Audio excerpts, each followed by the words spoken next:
The B2B Revealed podcast is the only podcast where research meets B2B. My name's Sean Campbell, and I'm your host for the podcast. If you'd like to reach out to me with any suggestions for the show or potential episodes you'd like me to consider, you can email me at sean@cascadeinsights.com. You'll also find on our blog at cascadeinsights.com full-length articles that line up with each and every episode of this show.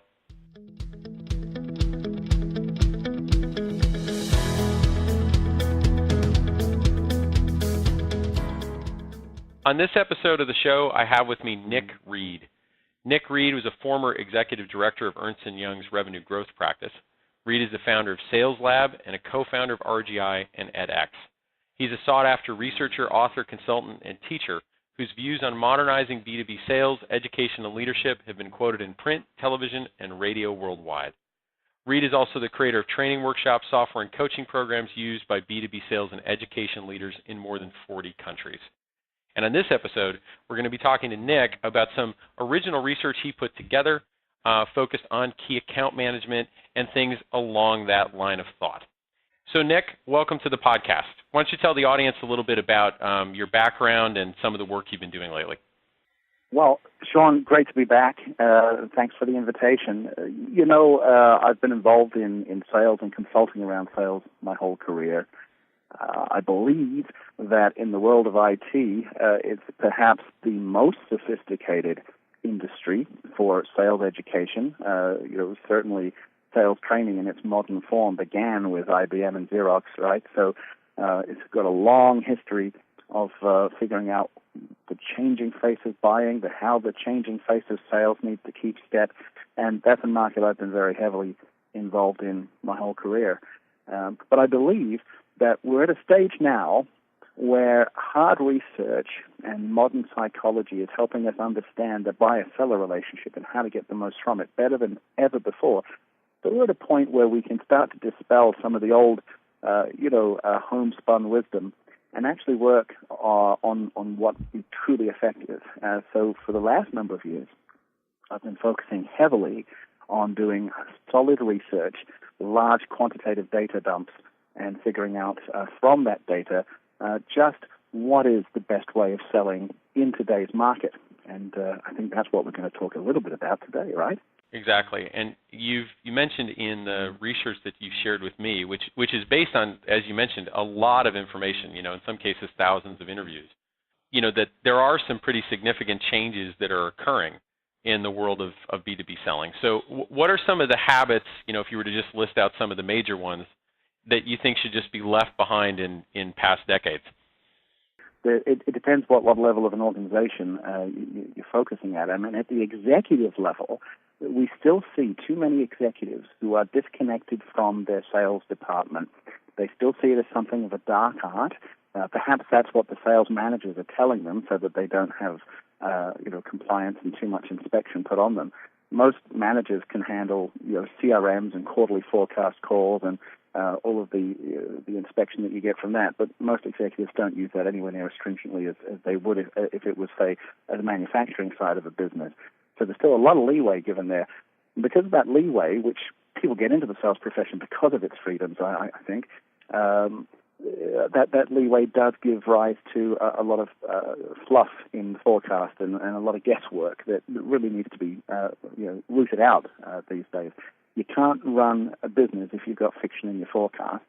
And so I think what we're seeing is executives waking up to that and starting to see that there are some significant changes. You go back to, say, the 2008 recession, and companies trimmed as much of the cost out of the business as they could to strip it right back to the bone to try and make profit.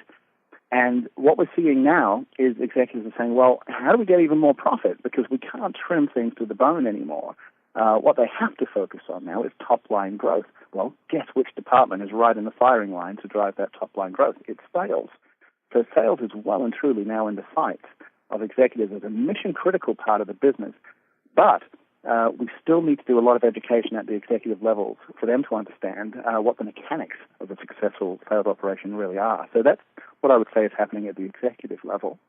Down at the rep level, at the opposite end of the spectrum, I think we're seeing that because of the way that customers are now self-medicating themselves on the internet to diagnose their own need and also to look up the solutions that they might be able to use and do it themselves, whereas in previous periods of time, they needed a salesperson to come and interpret all that for them. They needed the salesperson to come and tell them what their company did. These days, they don't need salespeople for that anymore. So because of changing customer habits, we have to see a shift in in selling habits.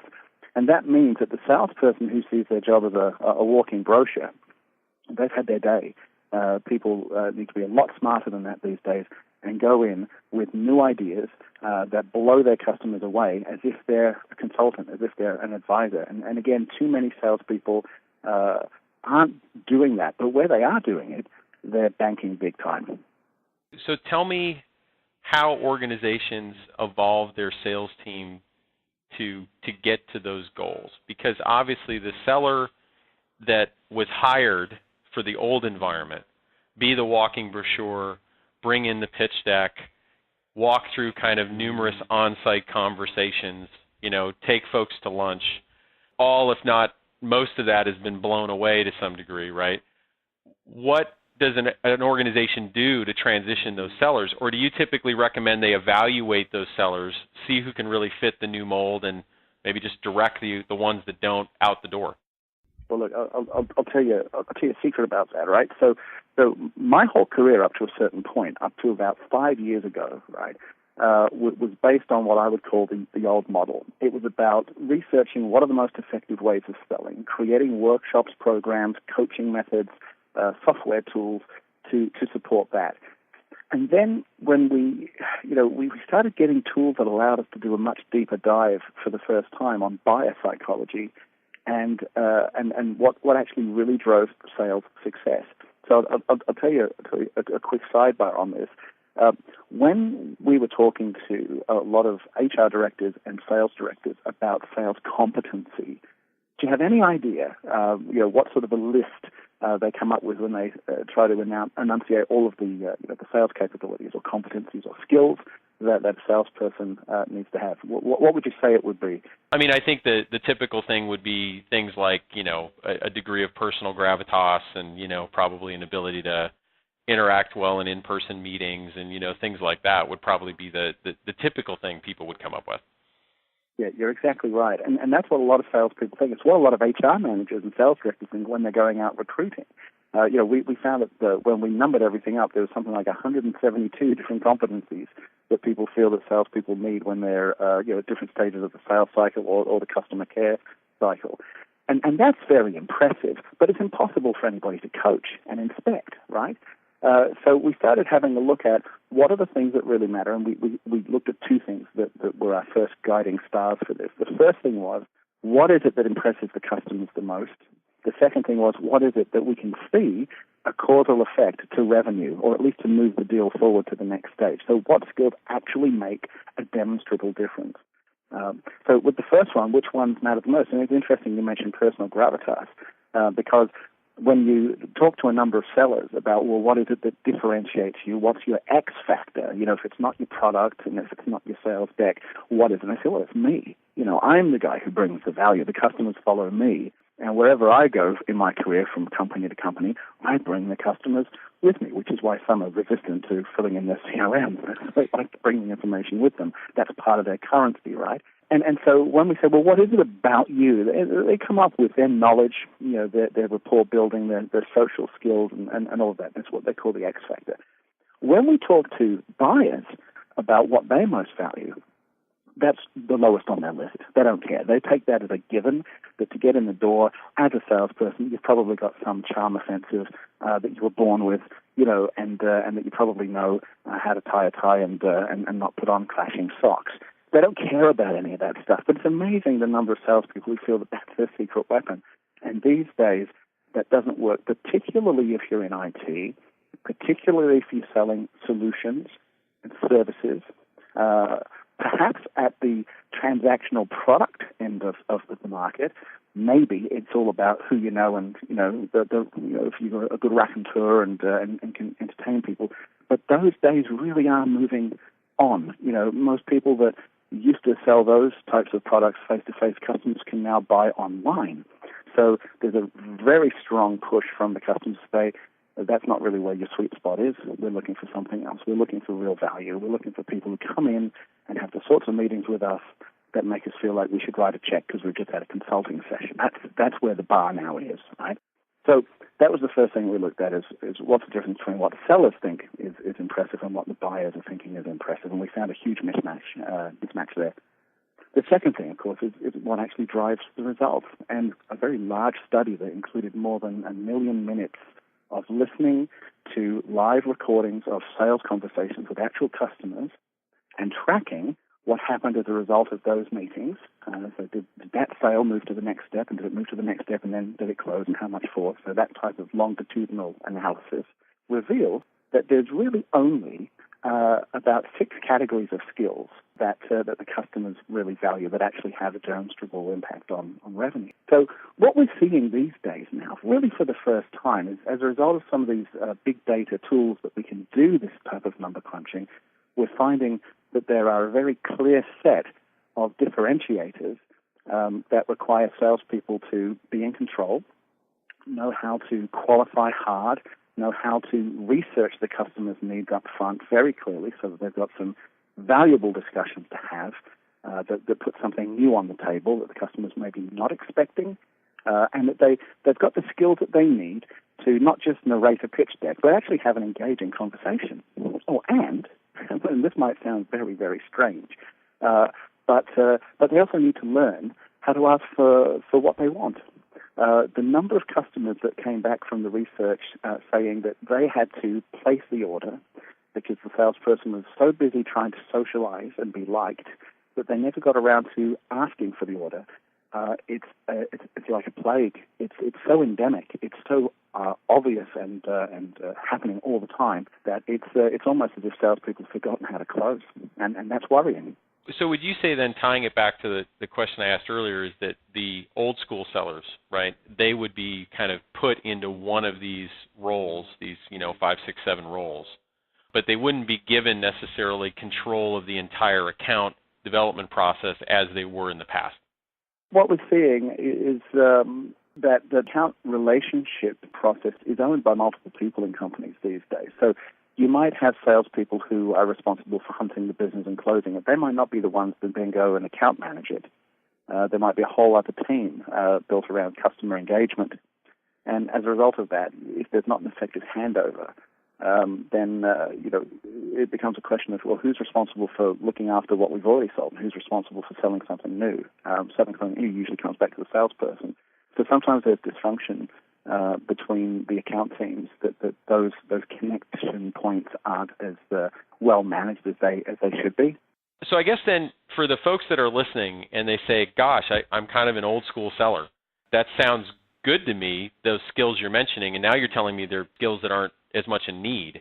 Where does the career go for those folks? I mean, do you have a place for them in the world of future sales, or do they need to just kind of reinvent their skill set? Well, yeah, it's a really good question. I mean, we see a lot of salespeople who build their careers on being a great relationship builder, a socializer, if you like, but they never get around to asking for the business. Maybe being a hunter type of salesperson isn't for them anymore. It was great in the day when, the fax machine ran off the hook with orders coming in because of brand new technology, and you had a long lead time to make hay in the marketplace when you released, new technology back in the old days. By the old days, I mean 2000, 1995, 2000. That's the old days now, right? These days, companies just don't have that type of lead time to get a drop on the competition so long with new technology. New stuff's coming out all the time. So you can't rely on your company's brand to make you successful or a successful product to help you hit number because there's all these alternatives coming out. So just being the socializer type of salesperson who hopes the customer will place the order, it doesn't cut it anymore. We've got to see people who are more, a little bit more cutthroat, and that doesn't mean to say that they're stitching customers up or that their only focus is on just closing the deal. There's a lot that goes into selling, and we should never demean the role. There's a lot of complexity to it. But what I am saying is that salespeople need to realize my role is to make money for my company. My role is to do everything that I can to learn where does my role start. different to what it used to be. The customers are better educated now. They're starting their buying process long before salespeople are starting their selling process. Salespeople are being invited in to the game when the customer's already 60% through their purchasing process. So to differentiate at that late stage requires a much greater emphasis on not talking about your product, not talking about your brand, and not asking dumb sales questions that will tell me about the issues that you're facing. They need to go in with that knowledge already. They need to become detectives to research the customer's industry drivers, to know what the hot buttons are, to go in with a cogent discussion as if they're an industry advisor, being able to tell a customer if they're ahead of the game, if they're trailing behind the rest of the market, and what it is that they can do to bring new technology, new ideas, faster ways of doing things, ways to lower risk, ways to push whatever it is that they're trying to do, faster, better, easier. That's the job these days. But waiting for the customer to tell you that is not where the game is anymore. There's less emphasis now on questioning skills. Certainly there's a greater emphasis around qualification because there's a lot of rubbish in the pipeline. But there's less emphasis now, it seems, on questioning skills and more on being the architect that puts things together for the customer in a way that says, well, that's new, that's exciting, that helps us catch up, that helps us leapfrog the competition, that helps us get economies of scale or efficiencies. It's being able to go in with that strong advisor mindset. So old school sellers, they can develop that. They're not excluded from it, but they have to realize that there's a need to do that. That's the first step. The first step is awareness of the need to change. The next step is getting equipped to change and becoming that change. It all makes sense. One of the things I've said for years is that personally, just as a firm owner, right, I think I won us more business by saying no than yes. And what I mean by that is not this difficult, I'm difficult to deal with and, I'm going to tell you no all the time. It's that I'm steering the client in ways, and I'm driving them to certain things they hadn't considered. Instead of their natural inclination to do the same thing they've always done, I say, no, I really think you should consider this. And it's funny, people I think are reluctant to tell their potential and current clients no in that kind of context. You should consider this. And they really are looking for that degree of education. But to take where we're at now and move us a slightly different direction, though, I know a lot of your work has been around key account management and how that works, and you've alluded to it a couple times in your answers to the questions so far, that it really is this team effort that's required. I know in some of the stuff that you have shared, you've mentioned kind of almost this like Mission Impossible analogy where you have all of these specialist skills, and you talked about that just a minute ago in different ways, the researcher, the socializer, the account manager, those kinds of things.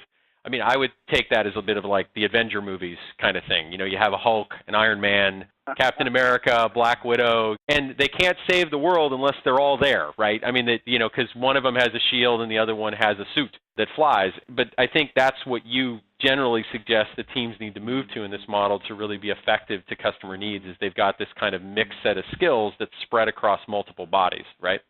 Well, yeah, you're right. I mean, you think back to the old days of key account management, and you had a single key account manager responsible for the whole relationship. They had to put together a key account plan that was usually a very dense document full of tables and graphs that they only wheeled out when the boss wanted to see it, but otherwise they didn't use it that much. Let's face it. Let's be honest here.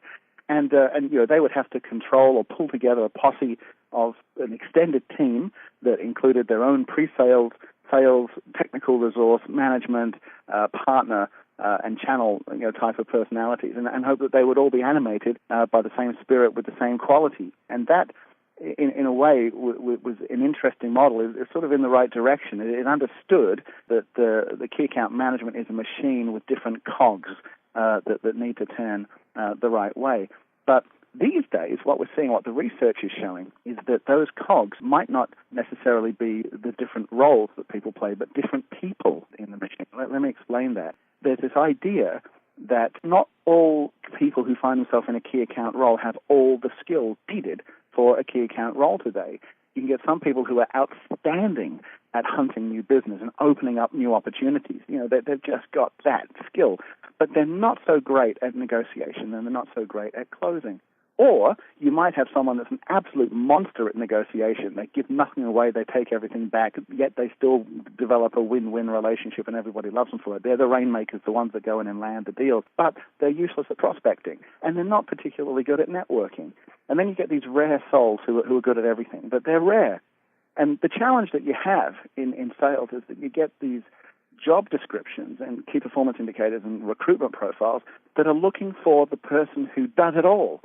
And what we're finding these days is that maybe that person doesn't exist and maybe they never did. And so it's very interesting when you're having a look at areas of speciality that high-performing key account leaders are now recognizing that people have different strengths at different stages of the sales process. So rather than trying to create the perfect super-powered, superhero that does it all, they're realizing they need an Avengers team, right, where they've got different types of people. So this is where I would call it the renaissance of the key account management function, because what we're seeing is teams being assembled for the sum of their parts, for the sum of the skills that each person brings in. So you might have one person in the key account team, and their specialty is opening up the discussion with the customer, making sure it's well researched, making sure it's business centric, and priming the deal. And then they, as a key account manager always has, they bring in appropriate people to help support that. But somewhere else in their key account team, there's another person whose job is selling, so they're not pre-sales, they're not technical specialists. Their job is to sell. But there's a point at the sale where they get involved and they tag team with the first person to mature that discussion and take it to the next level so that the presentations and the technical documentation and the proposal can be put together in an absolutely flawless way. Now, some companies will have a Marcoms department where they try and do that, but with their best efforts, you still get a lot of generic fluff that comes out of those areas. It seems like brochureware more than a proper, tailored proposal. So we're seeing people now with a sales hat on who understand the sales process playing that role, and then they may then bring in another person for the negotiation and the close. So that might sound like, well, wait a second, we've got 3 people trying to sell this deal. What's up with that? But it's a lot more effective for a manager to say, I know that Bobby's a killer closer, and I know his run rate at opening new business just is nothing like Sally's, right? So rather than try and make him a little bit more like Sally and Sally a little bit more like him, why don't we just play to their strengths, right? But bring them in and out of the sales process where their skills are most needed. So this might be, for the first time, the beginning of the true key account team. We always hear about key account teams, but they still operate like they're a bunch of individuals chasing their own targets. What if this was the right approach to truly make a key account team, where a manager didn't have to worry so much about trying to develop people with a bunch of skills that they're not good at, but focuses on the skills and personality traits that they are good at and leverages those so that they can bring people in and out of the sales situation and reward them for a collective effort rather than an individual effort. That would mean a review of how league tables work, but it would mean that the organization would succeed rather than individuals, and everybody would share in those rewards. And we see some companies taking that approach now. So you say it's like the Avengers. I kind of think of it a little bit like Tom Cruise putting together his Mission Impossible force, where he knows he needs a master of disguise, he needs a great driver, he needs a master of demolition, and somebody to do communications. They all do different things. They're all part of the same mission. That's what key account management is today. Well, one of the reasons I brought up the Avenger analogy, probably subconsciously, I guess, was that when anyone's watched the Avenger movies or, the Marvel series in general, when there's multiple characters involved in one of those movies, they don't get along, right? I mean, normally 50% of the movie is them not getting along while things are getting worse, right, to some degree. And how do you deal with accountability and orchestration differently? Because both would present issues, right? You kind of alluded to it just at the end of your answer there, right? One is the issue of the accountability, right? We lost the account. Well, who's accountable, right? Was it the negotiator? Was it the proposal writer? Was it, the initial account opener just didn't get enough mind share in the account? We weren't even talking to the right people. And then there's just simply the issue of orchestration, right? Because, you're not necessarily selling to people you're physically meeting these days. So you've got a lot more issues around just kind of orchestrating meaningful communication. Right. And I'm sure you've got answers to these, but those I think would probably be 2 things listeners would be saying, well, what about accountability and what about orchestration? Well, okay, so let's tackle those. Inbuilt in most organizations' sales process is the answer. It's already there. If you have a look at most organizations and you ask them, describe your sales process, they'll probably show you a funnel some segmented process by which they say, at this stage we're 10% through the deal, then we get to 30%, and they've got different language to describe at what stage they're at, from opening through to presenting through to closing, and you know what I'm talking about.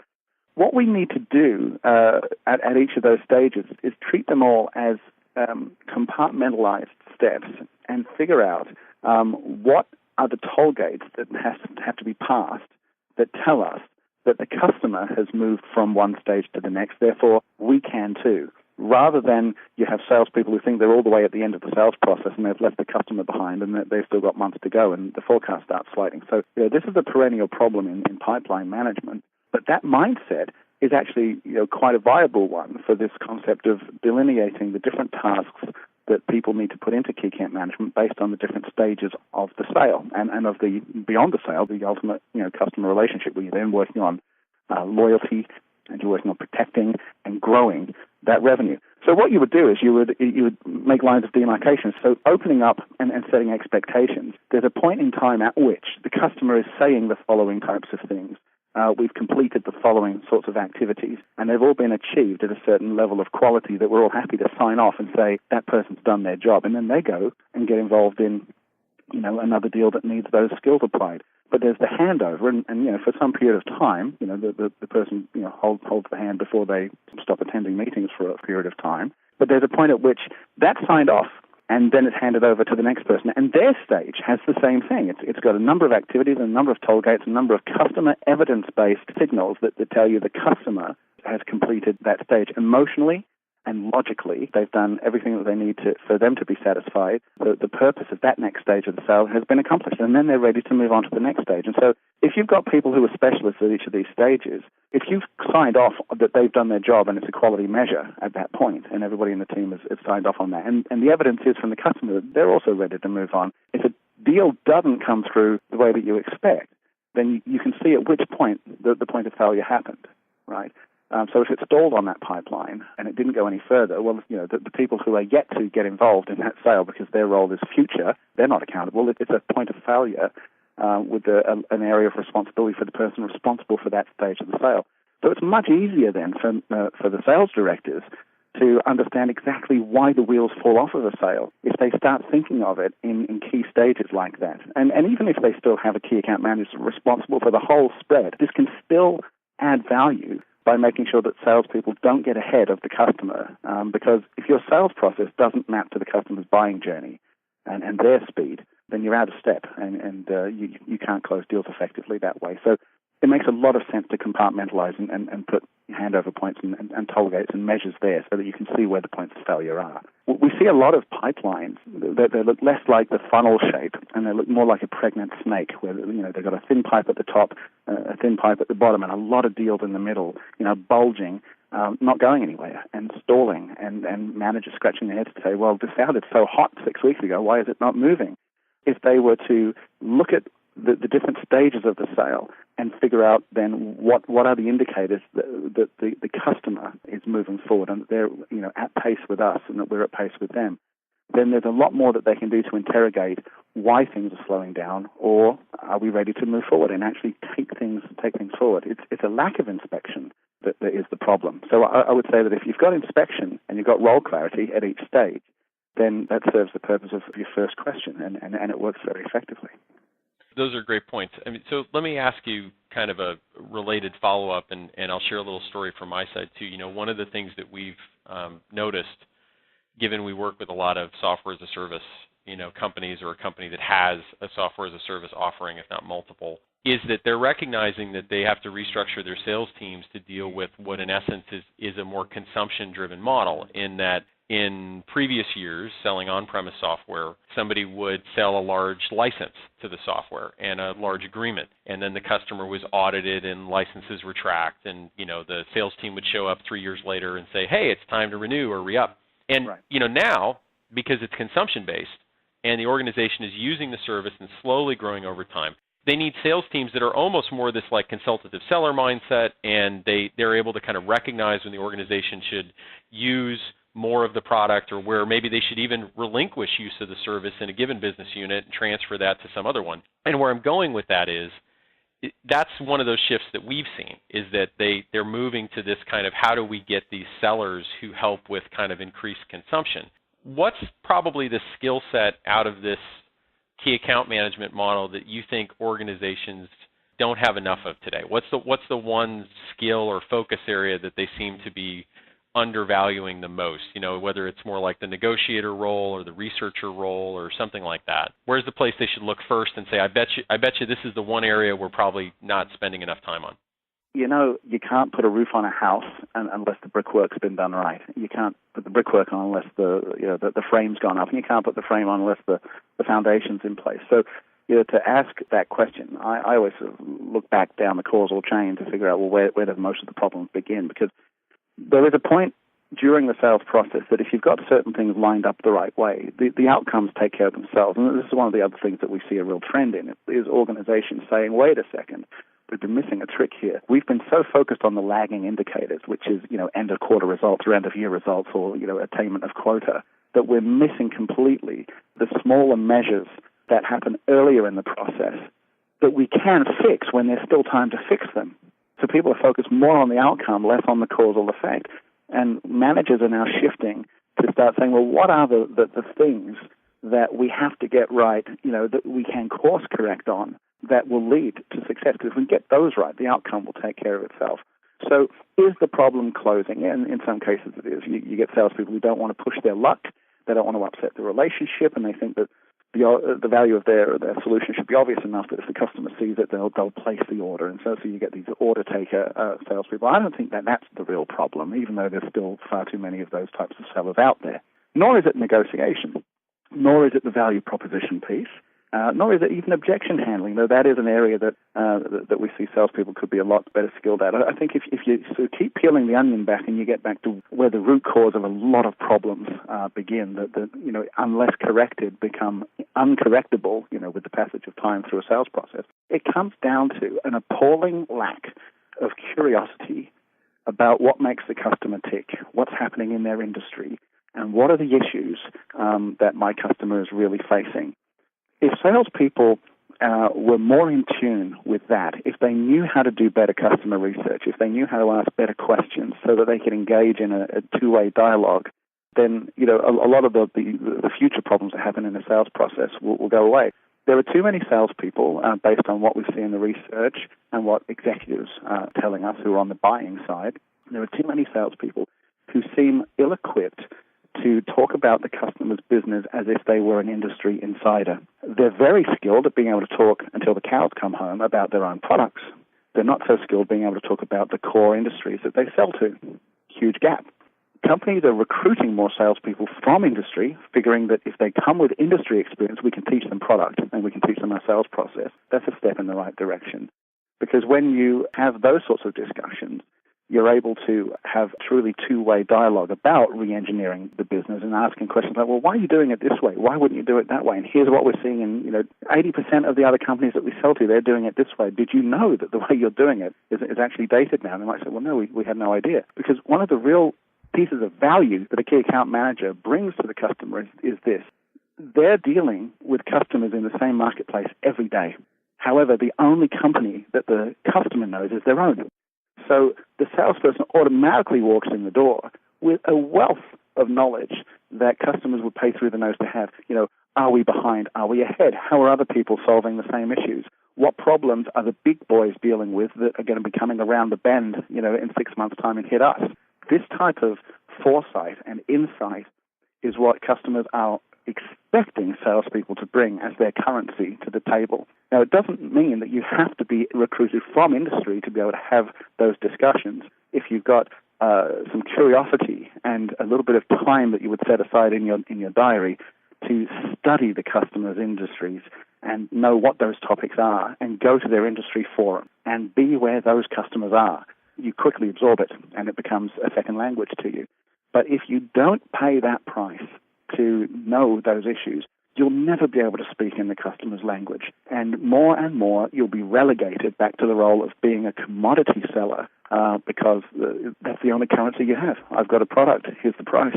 It does these things. Do you want it? And the customer's saying, no, because I can get that product online or I can get it from any number one of another bunch of vendors. What I'm looking for is somebody that understands the industry well enough and can translate what their products and services can do for me with a degree of honesty and candor to say, look, what you're doing, what we set you up with a few years ago, look, I would advise you don't do it that way anymore. Even if it looks like you're cannibalizing your own account and changing things around, customers respect it.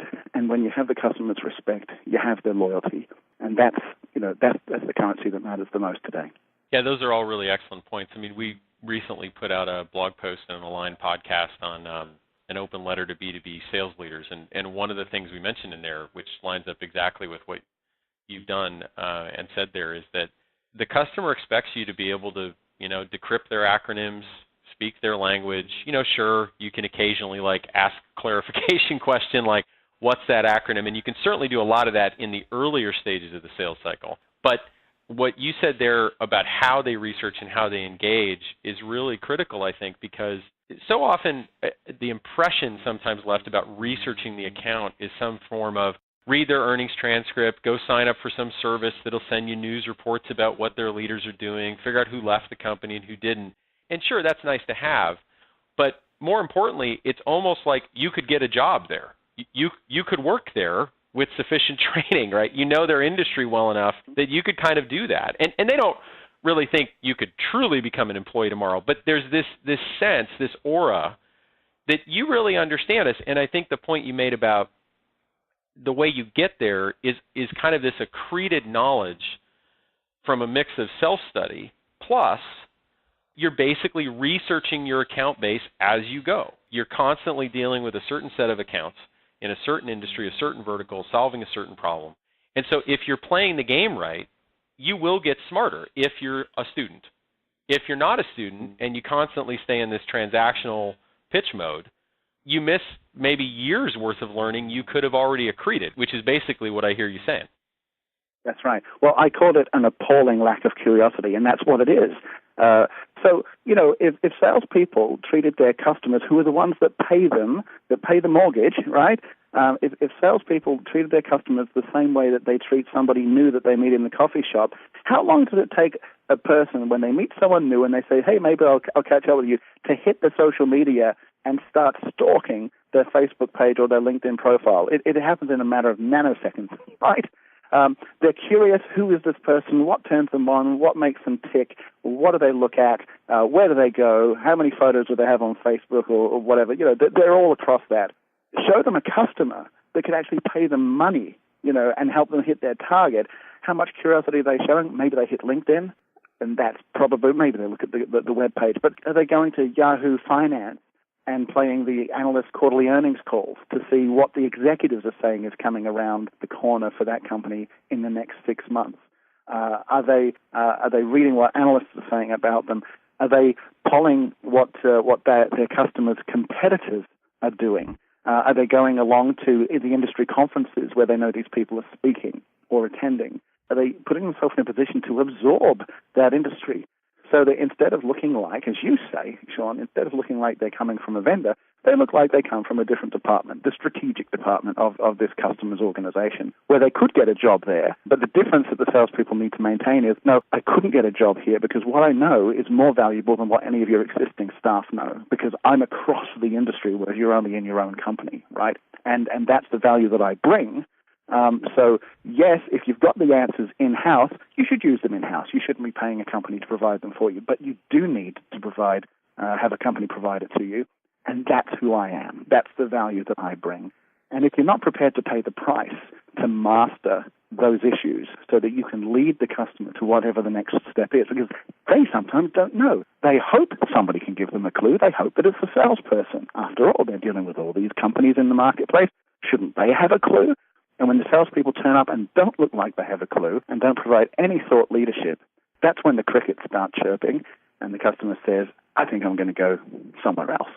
So as a salesperson, you've got to protect yourself from that and be that difference for the customer, be that strategic difference. Have those sorts of meetings where they ask you, can I have a copy of that presentation? I want to show it to everybody at board level. That's the price now. That's the ticket for entry.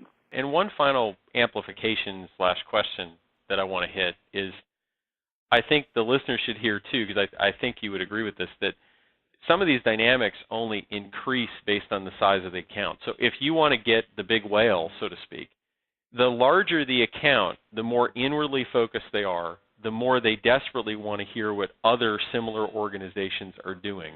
And that's where a seller who's doing really good research across their account base and then sharing all that knowledge they've gained in a safe and meaningful way with new accounts and current accounts, that can lead them to be just incredibly effective.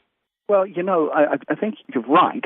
I think that they do, however, have the ability to pull in a lot of information. And I know numerous companies who have paid 7-digit figures for big consulting firms to do market analysis, competitor analysis, and bring them a report. And, they feel that because of that fee, they're obligated to produce a really big, thick report with 100 different slides and 200 different pages. And the problem with all of that is it's just, I call it infoglut. It's too much. It's so dense that managers, they can just give me the cliff notes here. What do I need to do? Tell me what I need to do. I don't have the time to interpret all of this or read through it all. What do I need to do? And so unfortunately, if you've got a marketing department or you've hired a team of consultants, to bring you all this information, they're not experts necessarily in your industry. They're not experts on your customers. So, can they put it in context that you can actually use? Not always. But the salespeople of the world, they're out on the street. They're dealing with the customers who are having these issues every day. They're a much more potent arbiter of what's hot and what's not and what's coming. But based on the trends, if they're dealing broadly enough, they can bring huge value. So I think that the larger the organization, the bigger the resources, but the more complexity that you have, and the thicker the knowledge, you're now drinking from the fire hydrant, and people just don't know how to turn it off, and they don't know which bits to look at and listen to. That's where salespeople can truly add value. So look, there's a lot of noise. There's a lot of stuff you could do. Here's what we see companies doing. Here's why it's better than the way they've been doing it before. Here's how it works. Here's how quickly we can put it in place, and here's what the benefits are. It's bringing all of the complexity down and making it real simple for the customer and saying, by the way, I know the way because I've done this with many people before. Let me be your guide. Let's take the first step. Let's go. So many customers are so traumatized by the fear of making the wrong decision. All they need is someone to say, I'm a trusted guide. I know the way. Follow me. And if you can do that, and you can do it credibly with the right information, they will follow as long as what you're saying makes sense and is based on fact. But it's having the courage to take that thought leadership position and saying, my job isn't to sell the product. My job is to fundamentally change and improve the way that my customer is doing certain things in their business, and showing them that the method for doing that is my product. So by showing them the future and showing them a better way, the product will sell itself. You don't even really need to sell your product. That will simply be the outcome of showing the customer a better way. But you can't do that unless you understand those issues and can credibly talk about it, which is why we come back to that causal effect. It comes down to curiosity. It comes down to research. It comes down to preparation. It comes down to knowing that language. If you get that right, then so much else in the sales process just takes care of itself. You get fewer objections. You get fewer price concerns because value has already been established. So what happens at the tail end of a sale? Those horror stories and things that make us, cringe. Oh, I'm going to have to go through the negotiation. Oh, what if they come up with a price objection? What if they say no? None of that happens because the customer's already so engaged early on. The outcome takes care of itself. I think if more salespeople understood that piece, they would make much more money. And this is what we're seeing in the marketplace. Those who are doing it well, they're cleaning up. And that's the invitation to every salesperson listening to this podcast, and every leader of a sales force is to re-engineer it. I mean, my first book, Selling to the C-Suite, and the follow-up, Target Opportunity Selling, they took this from two different perspectives. Selling to the C-Suite was 10 years of interviewing executives to find out what do they look for in sales forces and what do they have to do to be effective. And Target Opportunity Selling was what do the top 5% of salespeople in different industries, including IT, across the world, what do they do to engage with the customer at different stages? And there's, in both those books, there's whole pieces around how do you do this research and how do you credibly unpack it in front of a customer so that you're seen as the smartest guy at the table. And there's other books and there's podcasts and there's all sorts of things in your archives that can help people learn how to do this. It's just a question of being curious enough to seek out the knowledge and having the courage to apply it. That's where the game's at now. And with that, Nick, I want to wrap up this episode of the podcast. I think you've got a wealth of information. Hopefully the listeners benefited from it.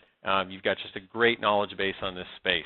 And to our listeners, don't forget to check out our past archive of episodes. As Nick mentioned, we've got a ton of information and insights in there that you should take a look at in each and every episode.